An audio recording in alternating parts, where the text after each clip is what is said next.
Dear students, आज हम लोग जो श्रृंखला थी दिल्ली सल्तनत के प्रशासन का, तो उसका चौथा भाग हम लोग शुरू करने जा रहे हैं। और आज के दिल्ली सल्तनत के प्रशासन में हम लोग केंद्रीय प्रशासन को देखेंगे, सेंट्रल गवर्नमेंट को देखेंगे। ठीक है, तो इस क्रम में जो सबसे पहला चीज आता है वो है सुल्तान।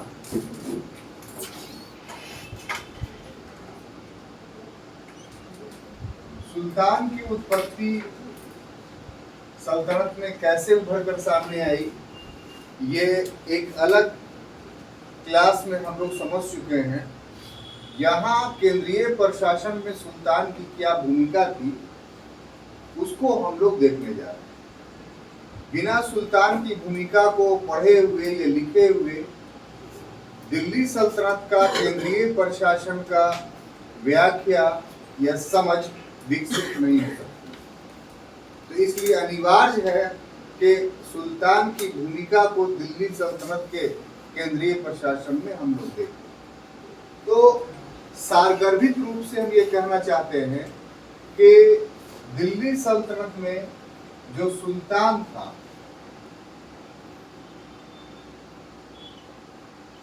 दिल्ली सल्तनत में जो सुल्तान की भूमिका थी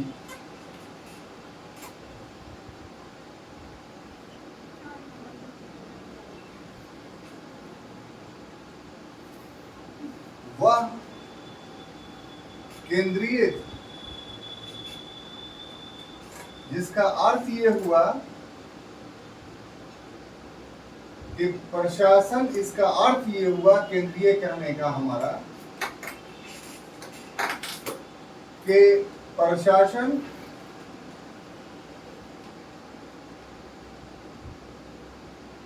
इसी के चारों ओर घूमता है।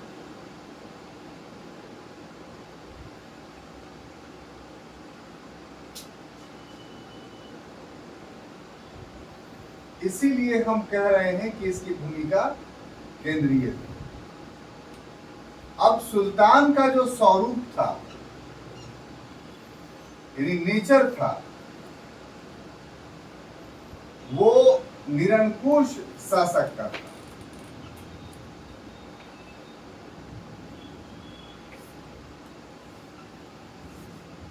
यानी एब्सोल्यूट मोनार्क का इसका स्वरूप था, इसकी विशेषता।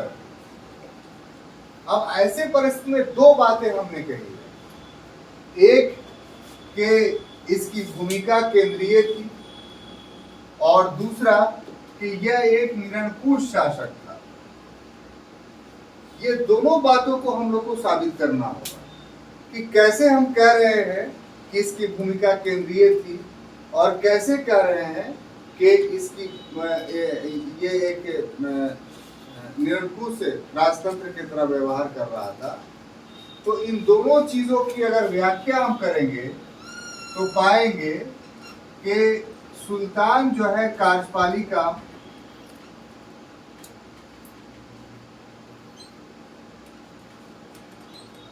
प्लस व्यवस्थापिका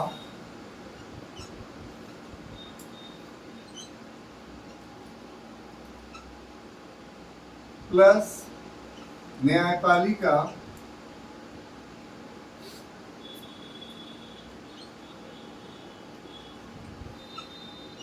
इन शक्तियों का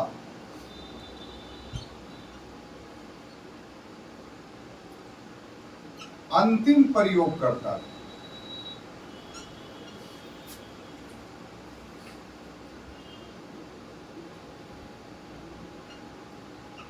इस वजह से हम कहते हैं कि सुल्तान जो था वो निरंकुश शासक था, उसकी भूमिका केंद्रीय थी।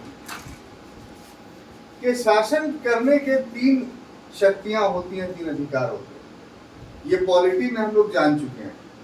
कानून बनाना, कानून लागू करना, और कानून ना मानने वाले को दंडित करना।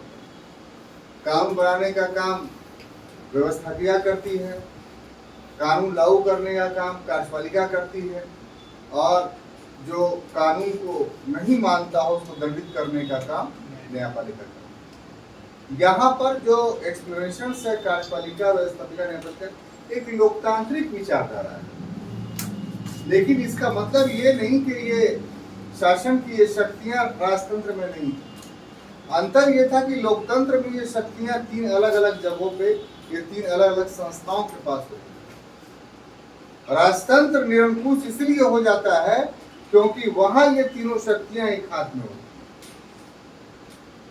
और कार्यपालिका में जो कानून लागू करने की बात है, तो उसमें बेसिकली दिल्ली सल्तनत में कानून लागू करने का अर्थ था कि सैनिक प्रशासन यानी सेना पे नियंत्रण, क्योंकि उसके सारे काम सैनिकों के माध्यम से किए जाते हैं, चाहे विकासात्मक कार्य हो, चाहे कानून को लागू करने वाली बात हो, चाहे क्षेत्र को विजित करने वाली बात। तो ये सारे के सारे का अंतिम प्रयोगकर्ता मैंने शब्द इस्तेमाल किया है लास्ट यूजर्स। ऐसा शब्द क्यों इस्तेमाल किया है? क्योंकि शासक एब्सोल्यूट मोनार्क कितना सीमा तक क्यों न हो, ये किसी शासक के लिए संभव नहीं है कि वो किसी बड़े भूभाग पर अकेला शासन कर ले। उसको अपने सहयोगियों की आवश्यकता पड़ती है, और उसके सहयोगी कौन होते हैं? तो उसके मंत्रिपरिषद के सदस्य। तो इसलिए वास्तव में जो कार्यपालिका शक्ति के इस्तेमाल होने का शुरुआत होता है वो काउंसिल ऑफ मिनिस्टर से होता है। उसके नीचे बहुत सारे अधिकारी होते हैं, वो सब करते हैं। लेकिन इसमें अंतिम प्रयोगकर्ता का अर्थ क्या हुआ कि सब प्रयोग कर सकता है लेकिन अपनी मर्जी से नहीं। पूर्व में सुल्तान के दिए हुए आदेशों के अनुरूप ही कार्यपालक शक्ति का प्रयोग मंत्रिपरिषद के सदस्य या नीचे के अधिकारी करते हैं। इसी कारण से हमने कहा कि इन शक्ति का अंतिम प्रयोगकर्ता कौन है? सुल्तान। तो इस तरीके से ये कहा गया कि इसकी भूमिका केंद्रीय होती है और निरंकुश शासक की होती है। परंतु इसके साथ साथ एक बात और है, वो ये कि सुल्तान पर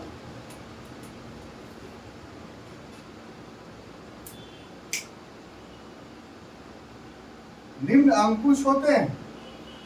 एब्सोल्यूट मोनार्क है, ये बात सही है, लेकिन इसके साथ साथ ये भी बात सच है कि वो भी किसी प्रतिबंधों के तहत जो है वो काम करता था। ऐसी बात नहीं है, प्रतिबंधों के तहत वो काम। वो कौन कौन प्रतिबंध थे, किसका अंकुश इस पर होता था?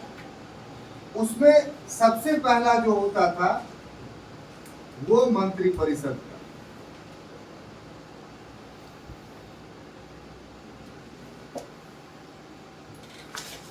मंत्रिपरिषद का क्यों अंकुश होता था साहब? तो इस वजह से अंकुश होता कि मंत्रिपरिषद के बहुत सारे सदस्य योग्यता के हिसाब से, योग्यता के आधार पर जो है वो अब हम कह रहे थे आपको कि मंत्रिपरिषद का जो प्रभाव होता है वो सुल्तान पे होता है, क्योंकि मंत्रिपरिषद में कुछ लोग ऐसे योग्यता वाले होते हैं कि उनके योग्यता की उपेक्षा सुल्तान के द्वारा नहीं की जा सकती। तो ऐसे योग्य मंत्रियों के परामर्श के सामने सुल्तान का जो निरंकुशता है वो नियंत्रित होता है। दूसरा कि अमीर एवं उलेमा, अमीर एवं उलेमा, देखिए दोनों अलग अलग लोग हैं, एक नहीं है। दिल्ली सल्तनत में जो अमीर है वो पूरा जो शासक वर्ग है, शासक वर्ग में जो पदाधिकारी हैं उन सभी पदाधिकारियों के लिए एक शब्द आता है अमीर। उसको आज से अगर तुलना करें तो उसको ब्यूरोक्रेट्स हम लोग कह सकते हैं। तो ब्यूरोक्रेट्स में ही बहुत सारे ऐसे लोग थे जो काफी योग्य थे और उनके योग्यता के कारण उनकी उपेक्षा नहीं की जा सकती। तो ऐसे ब्यूरोक्रेट्स का भी सुल्तान की निरंकुशता पे नियंत्रण था। ऐसे ब्यूरोक्रेट्स, ऐसे अमीर वर्ग सुल्तान की निरंकुशता को नियंत्रित रखते थे। उलेमाओं की जहां तक बात है तो इनका काम था कि शासन शरीयत के नियमों के अनुरूप चल रहा है कि नहीं। तो ये तो बात सत्य है कि दिल्ली सल्तनत का शासन इस्लामी शासन नहीं था, शरीयत के अनुरूप नहीं चलता था। तो फिर उलमाओं का महत्व क्या?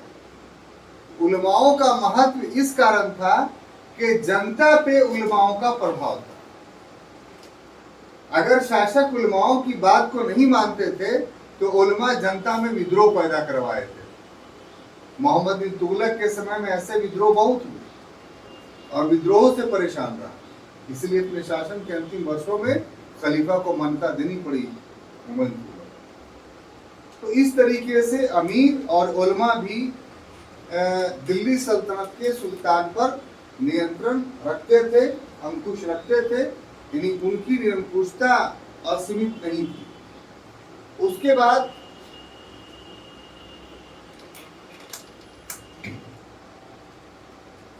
देश की स्थानीय परंपरा, जिस देश में वो लोग शासन कर रहे थे तो अधिकांश लोग या सभी लोग हिंदू थे और जो तुर्क सुल्तान था वो मुसलमान था। ऐसे में भारत में शरीयत को लागू करना ये असंभव काम था, कठिन नहीं था, असंभव था। अगर शरीयत को पूरी तरीके से लागू कर दिया जाता तो तुर्क शासन को यहाँ की जनता स्वीकार ही नहीं करती।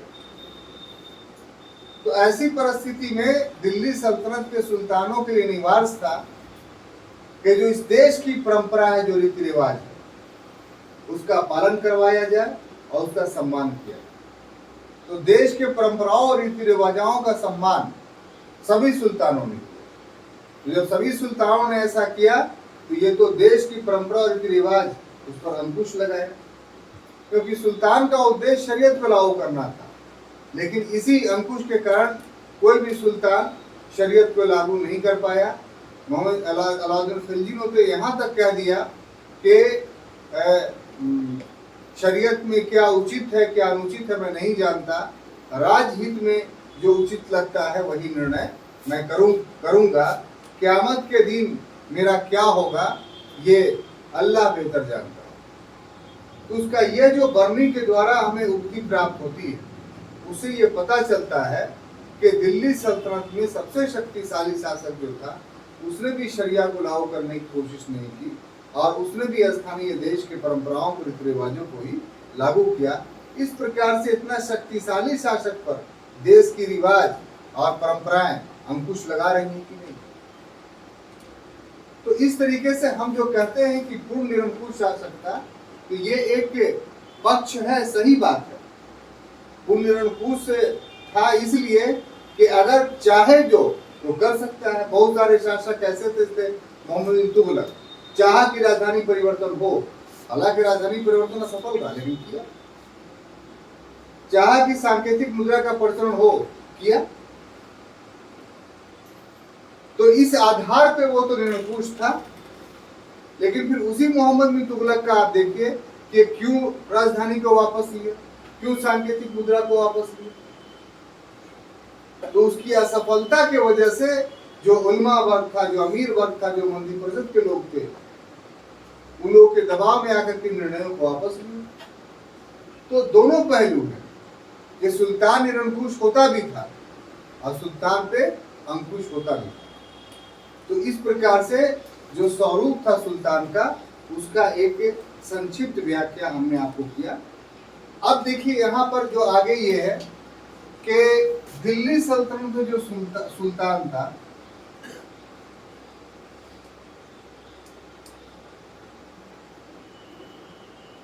इस सुल्तान को सहयोग एवं सहायता देने हेतु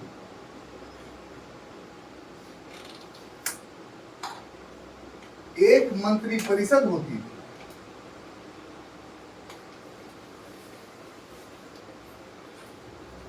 और ये जो मंत्री परिषद होती थी इसका एक नामकरण था।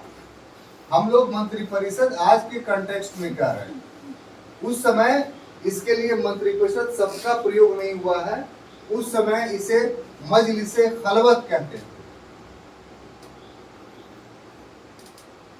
मजलिस ए खलवत, यानी दिल्ली सल्तनत में जो मंत्रिपरिषद था उसका नामकरण क्या था? मजलिसे खलवत। अब देखिए, मजलिसे खलवत की जहां बैठक होती थी, मजलिसे खलवत की जहां बैठक होती थी,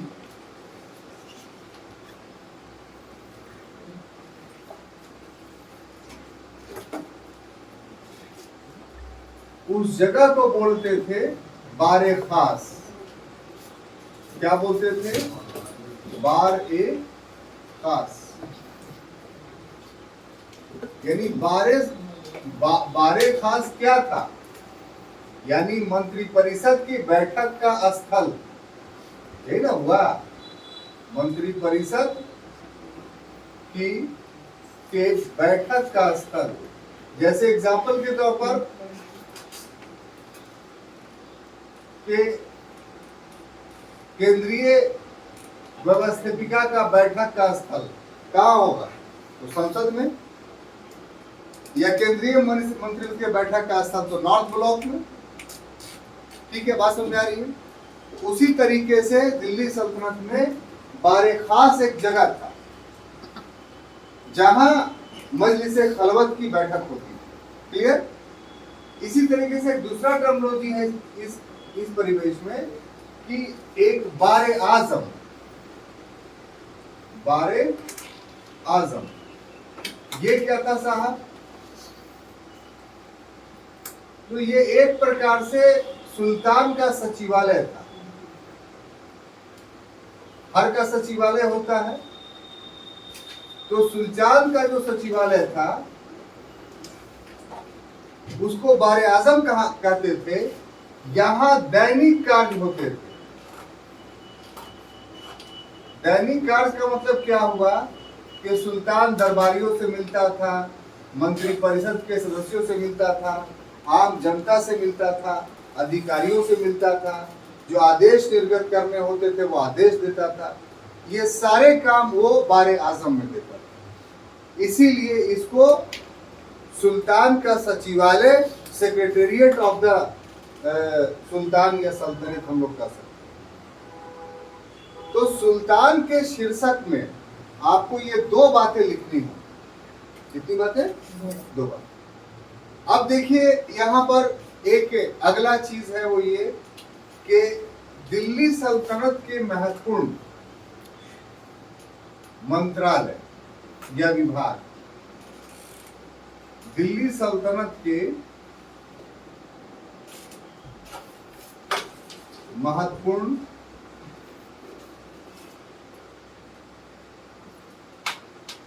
मंत्रालय या विभाग तो बहुत सारे थे। हम लोग जो उस समय का विवरण हम लोग को प्राप्त होता है, जैसे ज़ियाउद्दीन बर्नी की तारीखें फिरोजशाही, जिससे बहुत ज्यादा विवरण हम लोग को प्राप्त होता है, उससे पता चलता है कि विभाग तो बहुत थे लेकिन 4 विभाग इसके काफी महत्वपूर्ण। और 4 में जो सबसे ज्यादा महत्वपूर्ण था वो दीवाने विजारत था। उसमें पहला था दीवाने विजारत।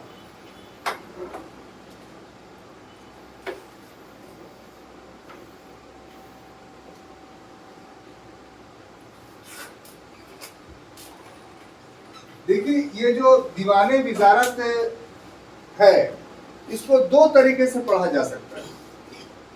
एक तो टॉपिक के मुताबिक सरलीकृत रूप से इसके कार्य और अधिकार बता दिए जाए, आखिर ये क्या करता था, और दूसरा कि महत्व के दृष्टिकोण से इसकी सारी बातें बताई जाए, ताकि अगर ये प्रश्न आपके पास आ जाए कि दिल्ली सल्तनत में वजीर की भूमिका का वर्णन करें तो आपके पास पूरा मटेरियल्स हो। तो हम यहाँ दूसरे वाले जो रास्ते हैं उस पर चल रहे हैं, यानी दीवाने विजारत पर एक बड़ा दृष्टि, एक लंबी दृष्टि डालने जा रहे हैं, ताकि आपको अगर अलग से सिर्फ दीवाने विजारत भी पूछी जाए तो आप उसका आंसर देने में सक्षम हो। ठीक है। अब देखिए साहब के ये जो इसका दीवाने विजारत का जो प्रधान होता था, प्रधान का मतलब हेड यानी मंत्री, उसको बोलते थे वजीर। ठीक है। ये वजीर जो पद है, ये पद कहां पाया जाता था? इस्लामी पद नहीं है, ये ईरानियन पद है। यह ईरानियन प्रशासन में पाया जाता था। बात समझ में आ रही है?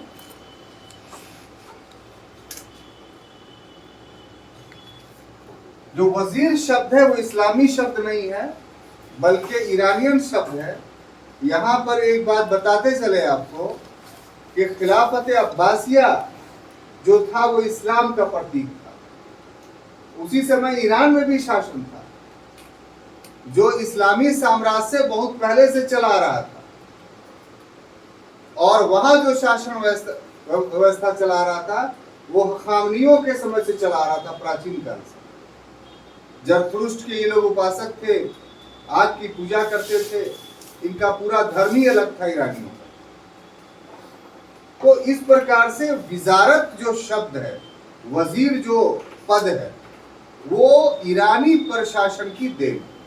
कहने का मतलब ये है, जो इस्लामी प्रशासन का उदय खलीफा के दौर में हुआ, यानी खिलाफत राशिदा, खिलाफत उमैया और खिलाफत अब्बासिया, इसमें विजारत का पद नहीं पाया जाता। क्लियर? ये पाया कहा जाता था? तो ईरानियों के यहाँ। इसी से यह पद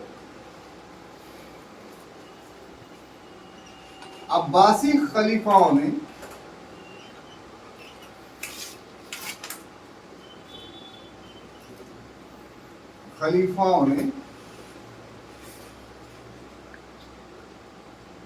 ईरानियों से ग्रहण किया।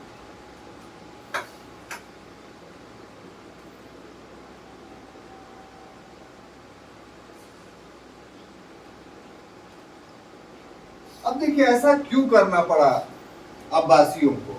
सोचने वाली बात है। इस्लामी शासन व्यवस्था जो था उसमें खलीफा की महत्वपूर्ण भूमिका थी,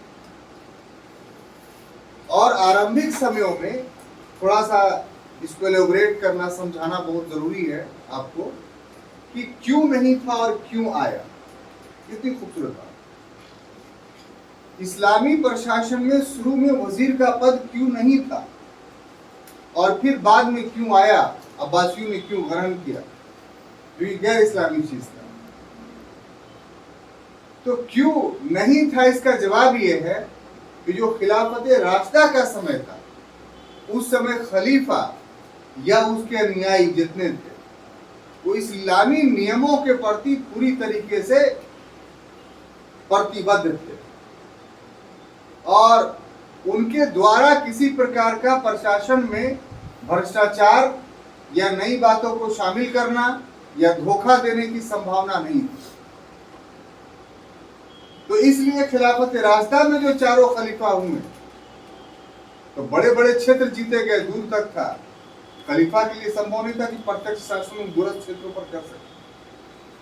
तो उसी समय अपने में से किसी व्यक्ति को उन क्षेत्रों का गवर्नर बना करके भेजते थे, और वो जो व्यक्ति होता था वह गवर्नरी इस तरीके से करता था जैसे खलीफा अपने यहां शासन कर रहा,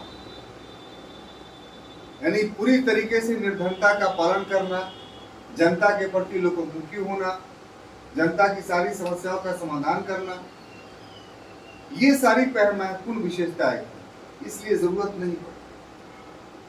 लेकिन जैसे ही खिलाफत उमैया की स्थापना हुई 681 ईस्वी, 750 तक चला ईस्वी, वैसे ही इस्लामी शासन व्यवस्था में एक आमूलचूल परिवर्तन कि जो इस्लाम बादशाहत का पूर्ण विरोधी था, पद का पूर्ण विरोधी था, जिसके खलीफा निर्धनता को अपना श्रेष्ठता मानते थे, वही उमैयाओं ने क्या हुआ कि बादशाहत की अवधारणा को अपना लिया और खिलाफत को वंशानुगत कर दिया।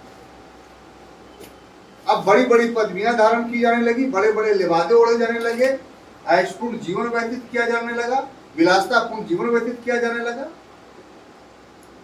तो इस तरीके से इस्लामी नियम पथभ्रष्ट हुए।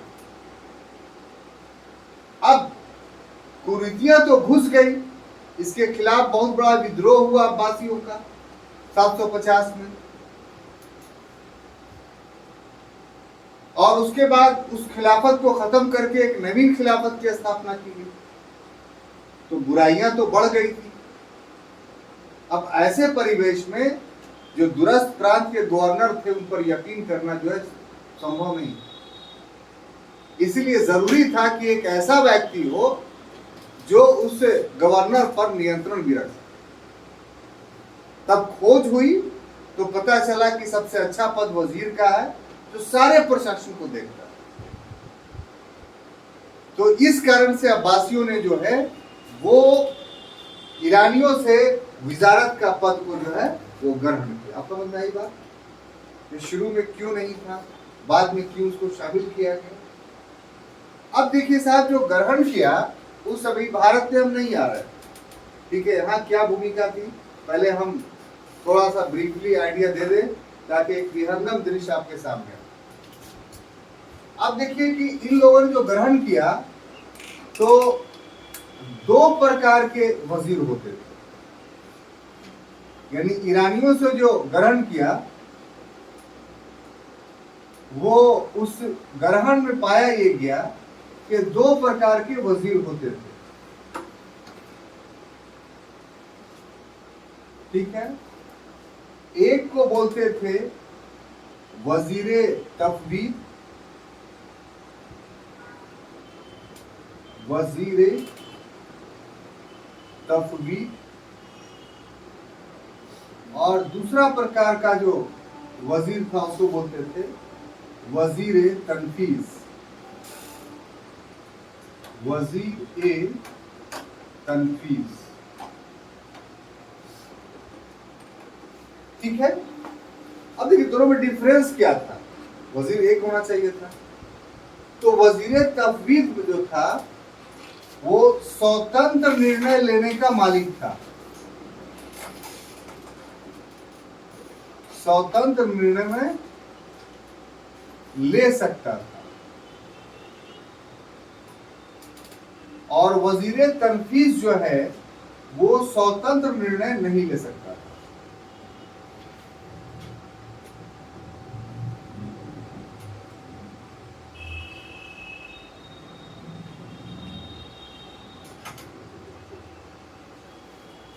मतलब ये कि ये जिसको वजीर बनाया गया उसकी योग्यता पर निर्भर करती है। अगर वो व्यक्ति काफी योग्य हो वजीर तो, और शासक जो है में योग्यता नहीं है, तो ऐसी परिस्थिति में शासक उस योग्य वजीर को आदेश दे सकता है। बोलिए ना, जैसे हमको ये बनाना नहीं आ रहा है, मान के गौरव भाई हमारे बना रहे, तो हम गौरव भाई को आदेश दे सकते हैं कि ऐसे नहीं ऐसे बनाइए, वो तो आता ही नहीं। तो उसी तरीके से प्रशासन में जो सुल्तान है उसको कोई प्रशासन चलाना आता ही नहीं, या आता भी है तो इतने काम बढ़े हुए हैं कि हर जगह वो देख नहीं सकता। और जिसको वजीर बनाया है वो काफी योग्य व्यक्ति है। तो इसलिए ऐसी परिस्थिति में वो सुल्तान से पूछने जाएगा कि हम क्या काम करें, वो अपना निर्णय ले लेगा। जैसे हमने गौरव भाई ने निर्णय ले लिया कि यहाँ पर ये करना चाहिए। तो ऐसी स्थिति में वो व्यक्ति, वो वजीर वजीर तफवीज कहलाएगा। क्लियर? लेकिन शासक बहुत शक्तिशाली हो और जो वजीर हो वो शक्तिहीन हो। वजीर के शक्तिहीन का मतलब कि उतना योग्य नहीं है कार्य। तो ऐसी परिस्थिति में वो स्वतंत्र निर्णय नहीं ले सकता है। अगर स्वतंत्र निर्णय लिया और गलती हो गई तो भी पद से हटना पड़ेगा, दंडित होना पड़ेगा। इसलिए ऐसा वजीर हर निर्णय लेने से पहले सुल्तान से पूछता है। तो वैसे वजीर को हम लोग वजीर तनफीज बोलते हैं। जैसे एक वजीर का नाम दिल्ली सल्तनत में आप सुना होगा, निजामुल मुल्क जुनैदी। निजामुल मुल्क जुनैदी क्या था? ये शुरू से वजीर था और रजिया के समय तक था। तो जिस दौर में भी था वो निर्णय लेने के लिए पूछता नहीं था सुल्तान से। इसका मतलब क्या हुआ कि वजीर तफवीज, भारतीय कंटेक्स्ट में बात करना। और वहीं इल्तुतमिश की मृत्यु होती है, उसके बाद तुर्काने चिहलगानी में जितने भी लोग वजीर बने तो क्या हुआ? हर बात को पूछते थे। क्यों पूछते थे भाई? इसलिए पूछते थे कि चालीसा को बुरा नहीं लगे कि इसका अपना निर्णय है। काम करता था सब वजीर, लेकिन दिखाने के लिए पूछता था। तो ऐसी स्थिति में उस पीरियड में तनफीज की वजारत थी। या मान लिया अलाउद्दीन खिलजी के समय जो भी वजीर हुआ या तुगलक के समय जो भी वजीर हुआ, वो वजीरे तफवीज हो ही नहीं सकता था। वो जब भी होगा तो वजीरे तनफीज होगा, यानी उसको शासक से पूछना ही है। क्योंकि यहाँ पर ये दोनों शासक यानी अलाउद्दीन और तुगलक जो है काफी शक्तिशाली। सैयदों के पास चले जाइए तो क्या था कि उनके शासक ही कमजोर थे। तो ऐसी परिवेश में उनका जो भी वजीर रहा होगा वो वजीर तफवीज कहलाएगा। तो यहाँ पर वजीर तफवीज या तनफीज जो शब्द इस्तेमाल किया जा रहा है वो दो वजहों से, दो कारणों से कि एक, यदि ये शब्द आपको वस्तुनिष्ठ परीक्षा में अगर पूछ दिया गया तो आपको मतलब अनजान न लगे और सही उत्तर दे। और दूसरा ये कि सिर्फ वजीर शब्द की व्याख्या पूछा जाए तो आप उसकी व्याख्या बड़े अच्छे ढंग से कर सकते हैं। और उदाहरणों के साथ हमने ये बातें बताई। क्लियर? अब देखिए साहब, आगे जो बात होगी इसमें वो ये कि वजीर के कृत्य क्या है।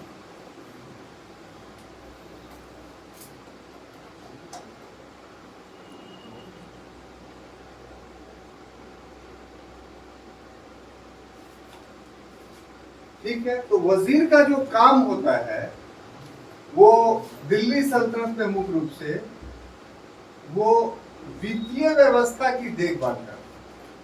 यानी एक्चुअली में, वास्तव में ये एक वित्त मंत्री है। इसका मूल काम वित्त व्यवस्था को देखना है और इस हैसियत से वो सभी विभागों, जितने भी विभाग दिल्ली सल्तनत में थे, उन सभी विभागों में या उन सभी विभागों को वेतन प्रदान करता था।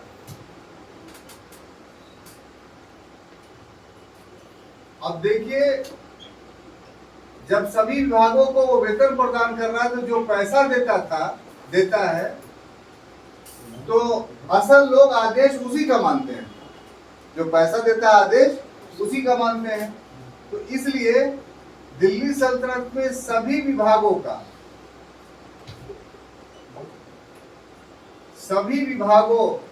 का नियंत्रण करता था।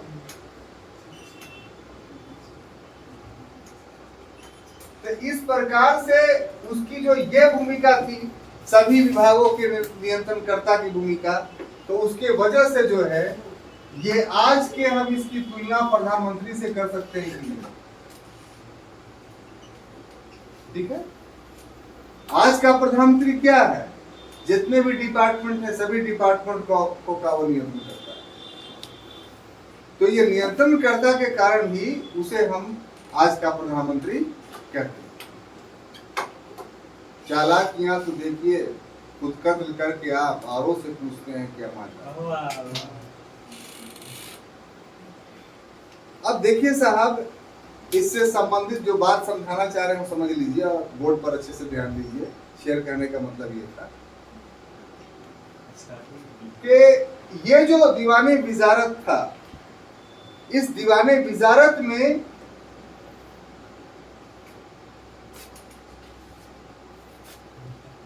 निम्न कार्यालय शामिल थे। ठीक है, दीवाने विजारत में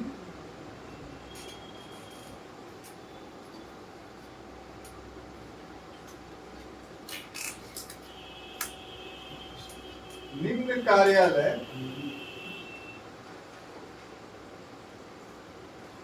शामिल।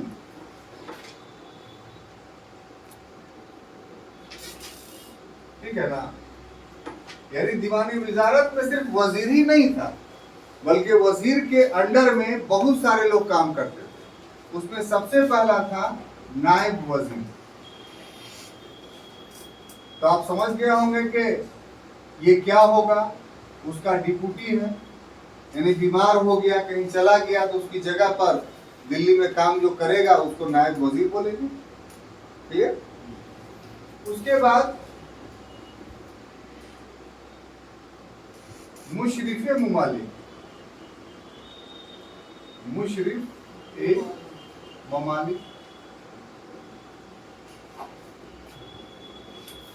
ये आज से अगर तुलना कीजिए तो ये महालेखाकार था।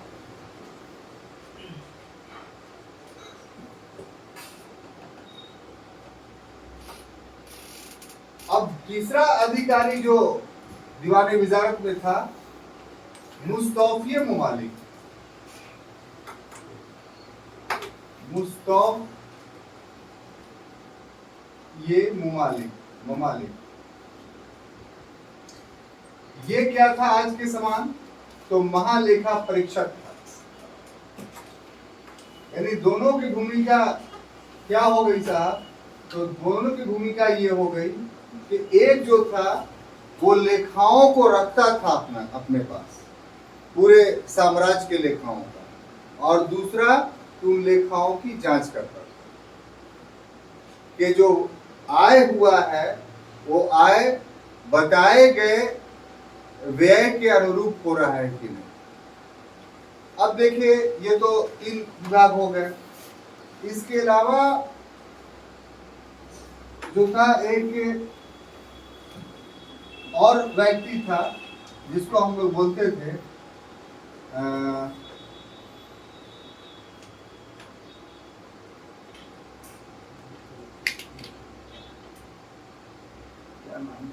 मजमुआदार।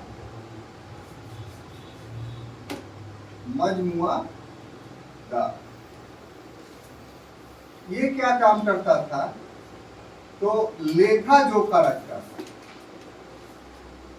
अब देखिए, यहाँ पर 2 जगह लेखा जोखा का विवरण, एक मुशरिफ ममालिक में भी और एक मजमुआदार में भी। तो ये दोनों लेखा जोखा का क्या अर्थ हुआ? तो यहाँ हुआ कि मुशरिफ ममालिक पूरे साम्राज्य का लेखा जोखा, यानी इसके पास प्रांतों का भी आएगा, सारे प्रांतों का, इक्ताओं का भी आएगा, या बहुत सारे कारखाने थे उन कारखानों का आएगा। लेकिन ये जो मजमुआदार था ये सिर्फ दिल्ली या दरबार के आय को देखता था, लेखा जोखा पर। ये दोनों में डिफरेंस। क्लियर? अब देखिए, एक और पद था जिसको बोलते थे मुतसर्रिफ। ये सब बहुत महत्वपूर्ण शब्दावलियां हैं, और क्लास में ही आप लोग कोशिश कीजिए कि हम लोग याद करते चले। मुतशर्रिफ, देखिए इसका मिलान किससे हो रहा है? मुशरिफ से। इसका मिलान मुशरिफ, मिलता जुलता लग रहा है, लेकिन एक नहीं है, ये मुशरिफ है, ये मुतशर्रिफ है। ये क्या होता था, ये भी वजारत के अधीन था। ये कारखाना का प्रधान था। किसका प्रधान था? कारखाना का प्रधान। अब देखिए कारखाना प्रधान शब्द जब हम इस्तेमाल कर रहे हैं तो समझिए कि दिल्ली सल्तनत में कारखानों का बहुत ही महत्वपूर्ण स्थान था। क्यों स्थान था? कि तुर्क लोग विदेशी थे, बाहर से आए थे। उनके पहनावे ओढ़ावे अलग थे, उनके दैनिक उपयोग के सामान अलग थे, जो भारत में पूर्व से निर्मित नहीं होता। इसलिए तुर्क शासकों ने अपने लिए वस्तुओं के निर्माण के लिए निर्माणशालाओं या कार्यशालाओं का निर्माण करवाया। जहां वो रहते थे वहां निर्माणशाला और कार्यशाला था। जैसे उनके कपड़े, जूते या घोड़े के रकाब या घोड़े के जिन। सवाल पैदा ये होता है कि वो अकेले तो नहीं थे सुल्तान, उनके साथ लाखों की संख्या की सिपाहियों, एक बड़ा प्रशासनिक वर्ग था। साथ ही साथ उनके बाल बच्चे थे, उनकी पत्नियां थी, उनके लिए शिक्षा का प्रबंध था। यानी तुर्क पूरा एक शहरी होता था। तो इतने बड़े लोगों के लिए निर्माणशालाओं का होना जरूरी था, और ये निर्माणशाला ही उस समय कारखाना कहलाता। अब इसमें कारखाने दो तरीके होते थे, एक रातवी कारखाना और दूसरा गैर रातवी कारखाना। रातवी कारखाना उसको बोलते थे कि जिसमें शिल्पकारों का वेतन फिक्स था, शिल्पकार नौकरी की तरह वहां काम करते थे। तो ऐसे कारखानों को रातवी कारखाना कहा जाता है। और जहां शिल्पकार या कारीगर वेतन पे काम नहीं करते थे, बल्कि वस्तुओं के आधार पर, दैनिक मजदूरी के आधार पर काम करते थे, उसको गैर रातवी कारखाना कहा जाता है। और हर चीज के कारखाने अलग अलग थे। कपड़े का अलग, जूते का अलग, कालीन का अलग, या फूलपराश का अलग, सजावट का अलग। और हर कारखाने का जो था एक हेड होता था जिसको मुतसर्रिफ बोलते। और सारे मुतसर्रिफों का भी एक हेड होता था जिसको भी मुतसर्रिफ बोलते। फिरोज शाह तुगलक के समय में कारखाने काफी उरूज पर थे। कहा जाता है कि 36 प्रकार के कारखाने थे फिरोज शाह तुगलक के। और उसने एक बाग लगाया था अल्फांसो आम का। उस अल्फांसो आम के बाग से ही सिर्फ 1,80,00,000 रुपया उसको वार्षिक आय होती। उस समय करोड़ बहुत बड़ा अमाउंट होता। इसी से आप दिल्ली सल्तनत के कारखानों के महत्व का अंदाजा लगा सकते हैं। केंद्रीय प्रशासन में आज के क्लास में सिर्फ दीवाने वजारत तक ही हमने सीमित रखा है। समय आपका हो गया है, इसलिए इस केंद्रीय प्रशासन को कल के क्लास में हम लोग आगे बढ़ाएंगे। Thank you.